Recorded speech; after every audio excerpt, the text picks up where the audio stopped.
Welcome back. Here we are. Volley in the Valley. Oh man, dude, I'm excited. We are in person. Excited. We're not zooming. We're not zooming. We're sitting beside each other. We're keeping our distance a little bit here, you know. But yeah, we're super excited with some awesome news. Before we get into any of the news, any of that stuff, we want to give a shout out to our sponsor, Jeff Osborne. If you're looking for a house, if you're looking to sell your house, give Jeff a shout and let him help you out. Housing market's booming. It is. I think. Yeah. I mean, there's houses going on the market and selling them in the same day. Yeah. So, yeah. Give Jeff a call. Jeff's playing adult doubles as he has for the last many years. So he's a good RVDA and a good dude. So Sure. we weren't sure this would happen, but We weren't sure. we were worried about it. We actually thought maybe it wouldn't, but we're happy to be able to be here to have a season. So the point of this first podcast is to talk about what the board has been doing to make sure that we are taking the precautions necessary to start the season, and then also to kind of give you some details on exactly what those precautions are. Yeah. So the number one thing that had to happen for us is we had to get to phase two. Phase two started last Friday in Virginia. So once that domino fell, we were able to start working on some other stuff behind the scenes, working with the Virginia Department of Health, been working with the local and the state Department of Health very closely to make sure that the things that we are doing put us in compliance with any of the laws that are being set forth. We've also worked with the Legion to make sure that they're okay with us being there, which they are. And then basically the goal was, if we were able to have a season, we wanted to be able to facilitate that and give everybody the choice of whether they do feel comfortable playing. But we have a few precautions and a few steps that we're taking to make it as safe as possible. Some ground rules for sure. And so starting with, this isn't necessarily a precaution, but it is important for all players. In order to play, we always require a waiver. It's maybe more important than ever this year, so we still need that waiver. It's going to be on the website under league documents, and we'll also have a few paper copies there on the first night of play. Need that document signed before you can play. That's really important. And then the number one precaution for all of us to take once we get underway, juniors starting on Monday, adults starting on Thursday. Number one precaution is, if you don't feel good at all, like I don't care what it is. If you feel funny, don't come out.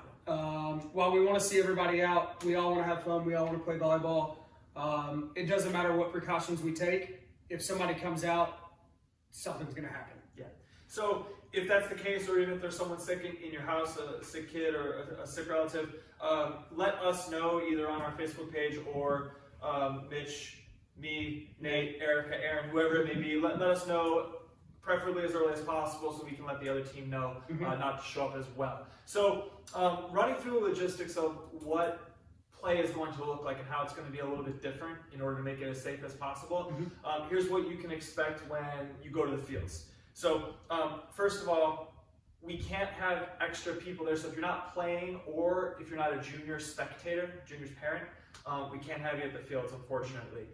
If we get to phase three, maybe that changes, but currently no spectators are allowed unless you're the parent of a junior. Yeah, so with the phase two precautions and everything, there's a strict number of people that can be in an area at once, and we have we've set things up to where we can have the maximum number of teams able to play, maximum number of people able to play, and because of that, that's really why we can't have spectators out, is because of the numbers in a group to be out there. Right.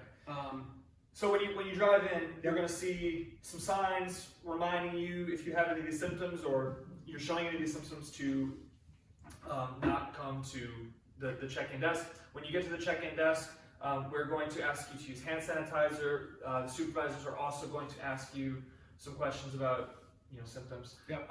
We're asking that players don't bring their own ball. We're going to give you a freshly cleaned ball with clear gear that we're using. And then we'll be sanitizing those balls between every match. Yeah. So bring us your ball at the end. Yeah. So once you're done playing, bring us your ball.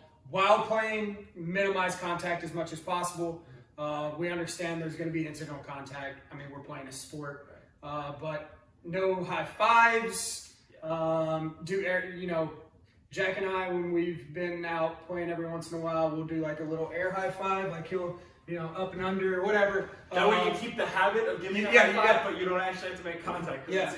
It's second nature to give that high five. For sure. So if you've been watching the governor's briefings like we have, and I feel like you can get in the weeds with everything in this, but here's what the guidelines said. They said incidental contact during sports is acceptable, but it needs to be incidental. And so high fives and chest bumps or whatever you do to celebrate, that wouldn't be incidental. However, passing through near somebody is incidental contact, which is why we are given the green light from Department of Health to play. And so we just want to let you know that we are trying to make this as safe as possible, and we've tried to think of all these different contingencies. If you have questions, reach out to us and shoot us a message and ask us. There will be some things that we'll need to iron out, so let us know. Yeah. Any questions? Like Jack said, message him, message Nate, message myself. We'll work together to get you an answer if we can't just immediately answer it ourselves. But yeah, we're super excited to have everybody back out. I cannot wait to play some volleyball and to see some friends that we haven't been able to see since quarantine and everything started. So yeah. Tomorrow's episode, juniors. Juniors tomorrow.